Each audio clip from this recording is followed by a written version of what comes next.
Hello everyone, welcome back to my channel Vedic enigma. तो मैं comment section में पढ़ा तो काफ़ी लोग पूछ रहे थे कि उनकी शादी कब होगी and they were very curious to know about the marriage timing. तो मैंने कमेंट्स में भी लिखा था कि I will make a separate video on this and this is the video. तो I hope all of you are doing great and please like comment and subscribe to my YouTube channel. It will really mean a lot to me. तो before starting the video मैं आप सबको बताना चाहूँगी कि marriage timing के बारे में मैंने भी अराउंड 20 चार्ट्स के ऊपर रिसर्च करी है and there are a few techniques जिससे आप बहुत एक्यूरेटली टाइम कर सकते हैं। तो जैसे कुछ चीज़ें होती है, जैसे जो महादशा अंतरदशा होती है, एक वो तरीका होता है जिससे आप बता सकते हैं शादी कब होगी।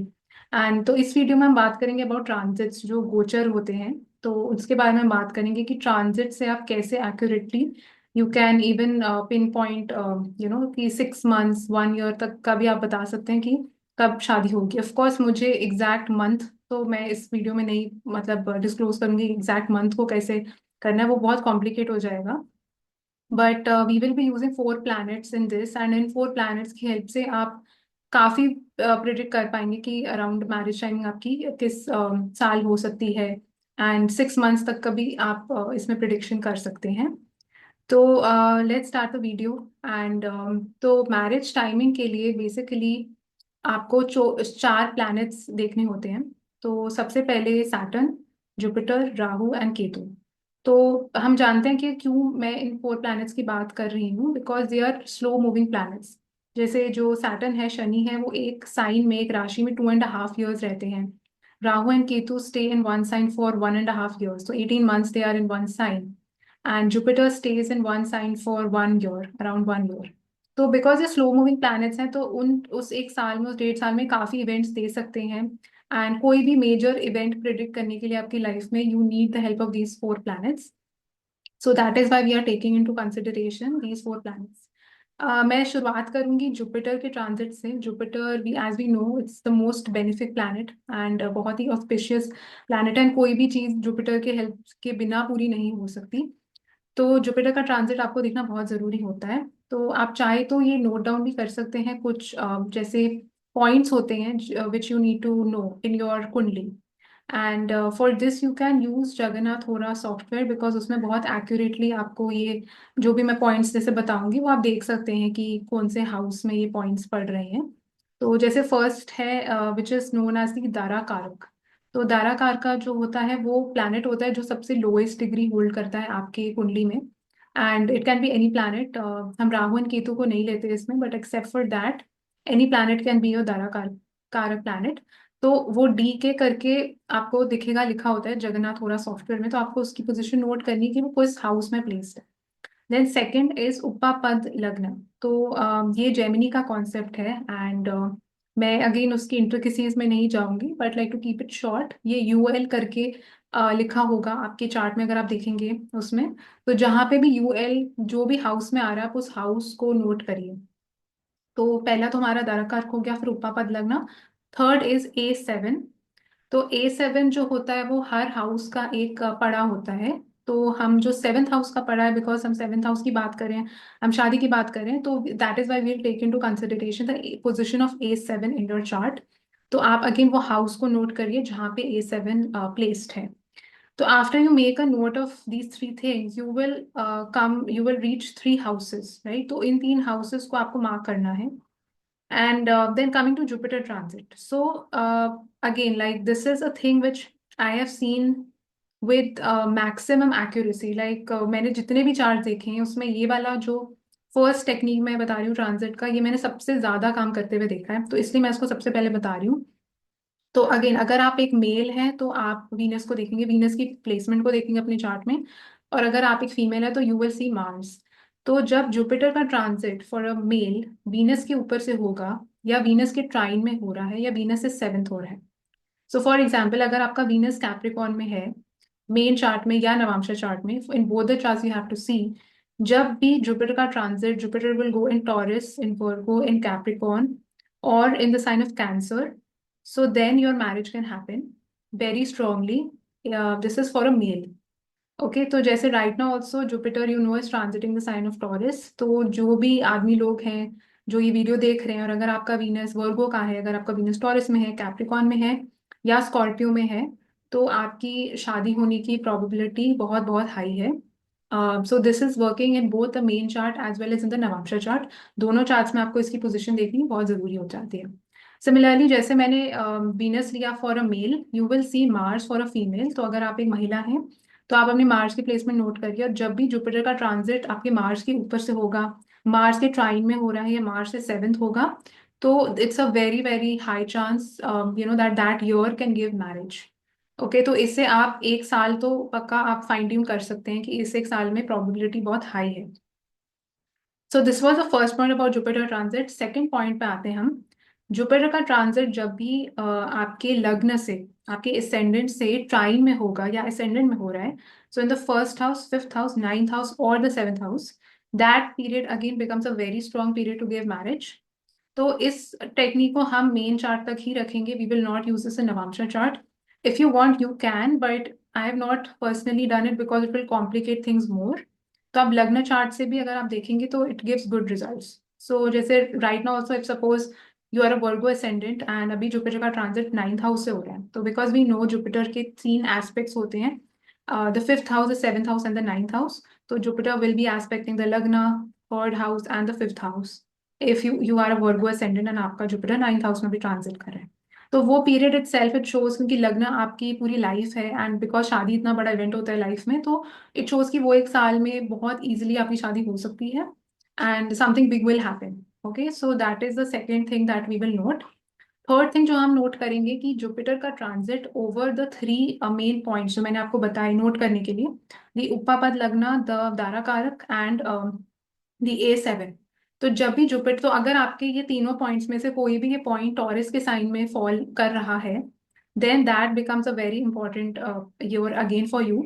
तो अगर आपका A7 का पड़ा, जो मतलब सेवन हाउस का पड़ा, इज फॉलिंग इन टॉरस, और your UL is falling in Taurus, और your Dara Karaka is falling in the sign of Taurus, then again Jupiter का ट्रांजिट अभी उसके ऊपर ऊपर से हो रहा है, तो that period becomes very important and very crucial to give marriage like results. So this was about Jupiter transit. Similarly हम सेकेंड प्लैनेट पे आते हैं. So now we will look at Saturn. Saturn as you know बहुत ही important planet है result देने के लिए, बिकॉज 2.5 years वो एक साइन में रहते हैं. बहुत स्लो मूविंग प्लैनेट है एंड काफी इवेंट्स दे सकते हैं. तो सैटर्न एंड जुपिटर ये दोनों का प्रॉमिस करना मैरिज बहुत जरूरी होता है, बिकॉज इन दोनों की हेल्प से ही कोई भी बड़ा इवेंट हमारी लाइफ में होता है. तो सैटर्न का अगर ट्रांजिट आपके लग्न से हो रहा है या आपके सेवेंथ हाउस से हो रहा है या फर्स्ट लॉर्ड या सेवेंथ लॉर्ड से हो रहा है, सो अगेन इसमें मैं ट्राइन्स को इंक्लूड नहीं कर रही हूँ, आप ध्यान से नोट भी कर सकते हैं इसको. First house, seventh house, first lord और seventh lord in the D1 chart. तो सैटर्न का ट्रांजिट इनके ऊपर से जब भी होगा तो वो मैरिज देने के लिए बहुत इंपॉर्टेंट ईयर बन जाता है, वो टाइम बहुत इंपॉर्टेंट हो जाता है. सेकेंड थिंग, सैटर्न का ट्रांजिट अगर वीनस के ऊपर से हो रहा है या वीनस को सैटर्न एस्पेक्ट कर रहा है in the transit, so this is for a male person. अगर आप एक मेल हैं, फीमेल्स के लिए भी मैंने कुछ हद तक ये काम करते हुए देखा है, because Venus is a natural karaka for marriage for both for a male as well as for a female. तो जब भी सैटर्न का गोचर वीनस के ऊपर से होगा, वीनस के सेवेंथ हो रहा है या वीनस को एस्पेक्ट, आपके नेटल वीनस को एस्पेक्ट करेगा जब भी सैटर्न, तो भी वो पीरियड बहुत इंपॉर्टेंट हो जाता है शादी के देने के लिए. तो जैसे like suppose you have your Venus in Aries, और आप मेल या फीमेल में से कोई भी हैं, और अभी सैटर्न का जैसे ट्रांजिट एक्वेरियस में हो रहा है, तो with its third aspect it is aspecting the sign of Aries जहाँ पे Venus is placed. So that transit is favourable for giving marriage like results. या सपोज आपका वीनस लियो में है, जो कि सेवेंथ होता है एक्वेरियस के सैटर्न से, तो that is again favourable. So this was about Saturn. And Saturn का एक और ट्रांजिट है, जैसे मैंने बताया, जो थ्री पॉइंटर्स है, जो दारा कारक है एंड A7 है एंड जो UL है. तो अगर सैटर्न का ट्रांजिट आपके इन तीनों पॉइंट्स के ऊपर से हो रहा है, तो that period again becomes very important to give marriage. तो आप समझ सकते होंगे अभी तक कि जितने ज्यादा ये चीजें मैच कर रही हैं, जितने ज्यादा पॉइंट्स जो मैंने बोले, उतनी ही probability becomes very high to give marriage. So this was about the Saturn transit. Next planet पे आते हैं जो कि है राहु एंड केतु. तो राहु एंड केतु का ये है बिकॉज दे आर बहुत सडन एनर्जी होती है दोनों प्लैनेट्स की। सडनली कोई भी इवेंट करवा देते हैं अचानक से।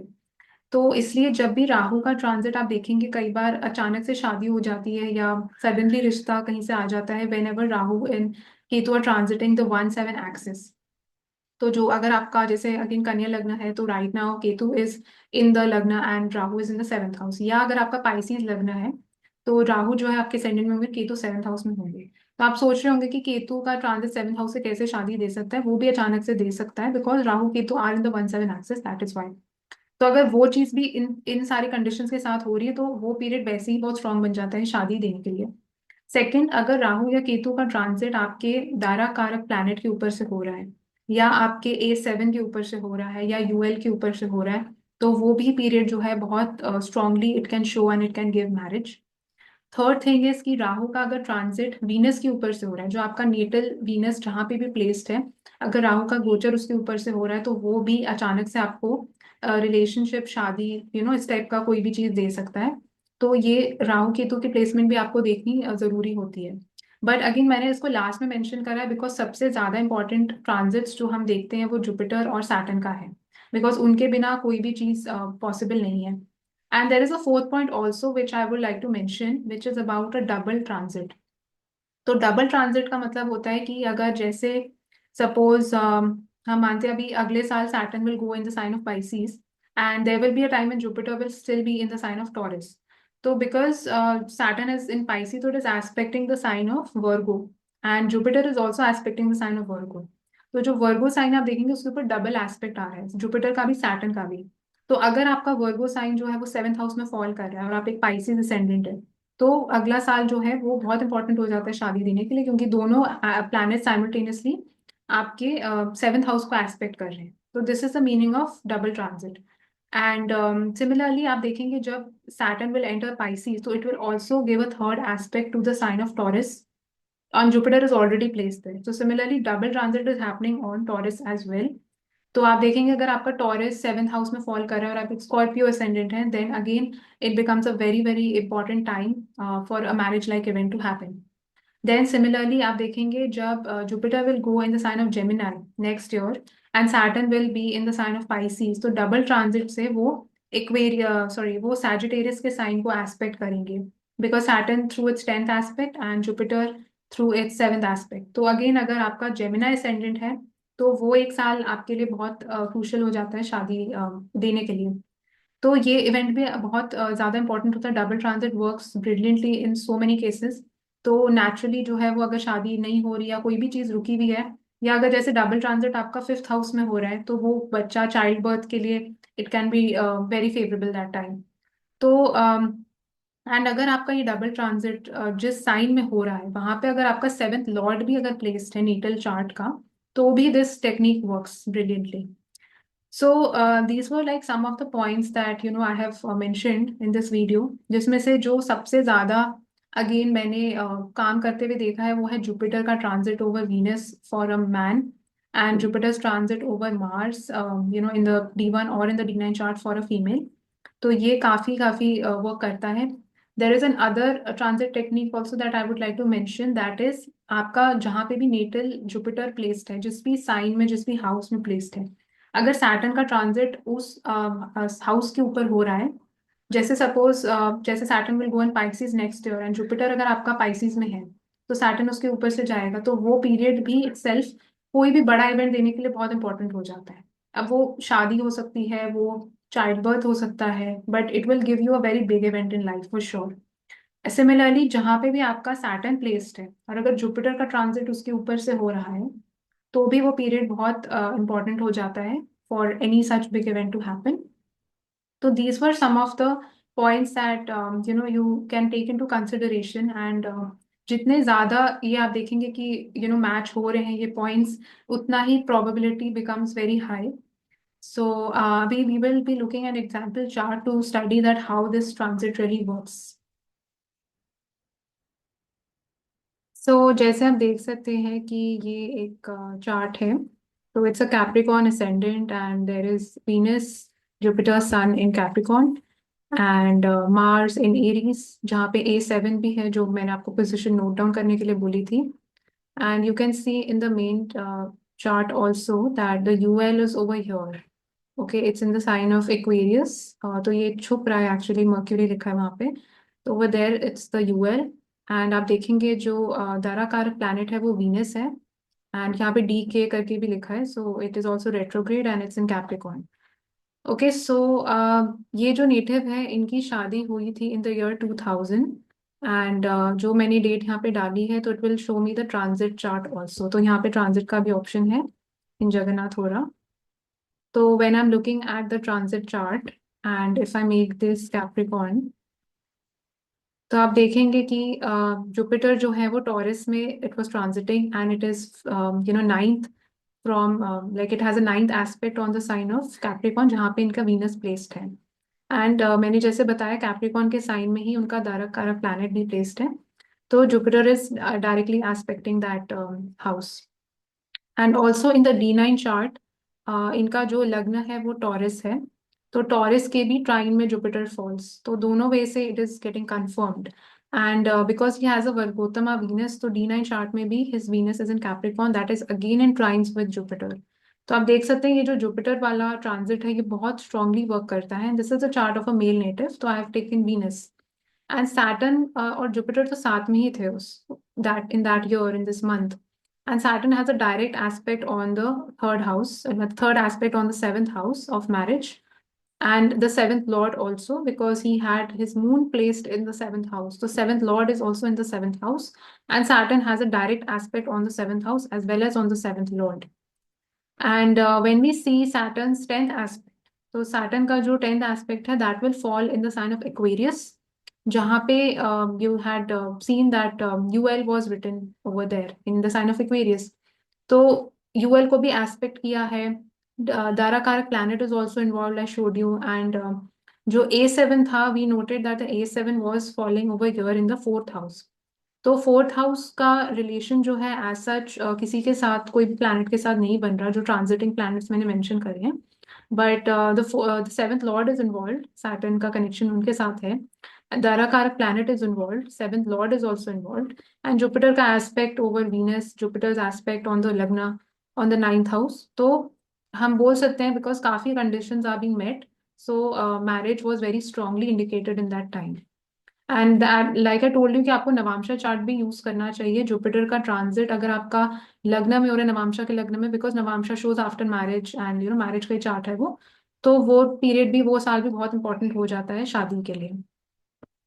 सो this was a video about marriage timing. And I hope कि आपको ये वीडियो इंटरेस्टिंग लगा हो. And in the comments please tell me about any other video that you would like me to make.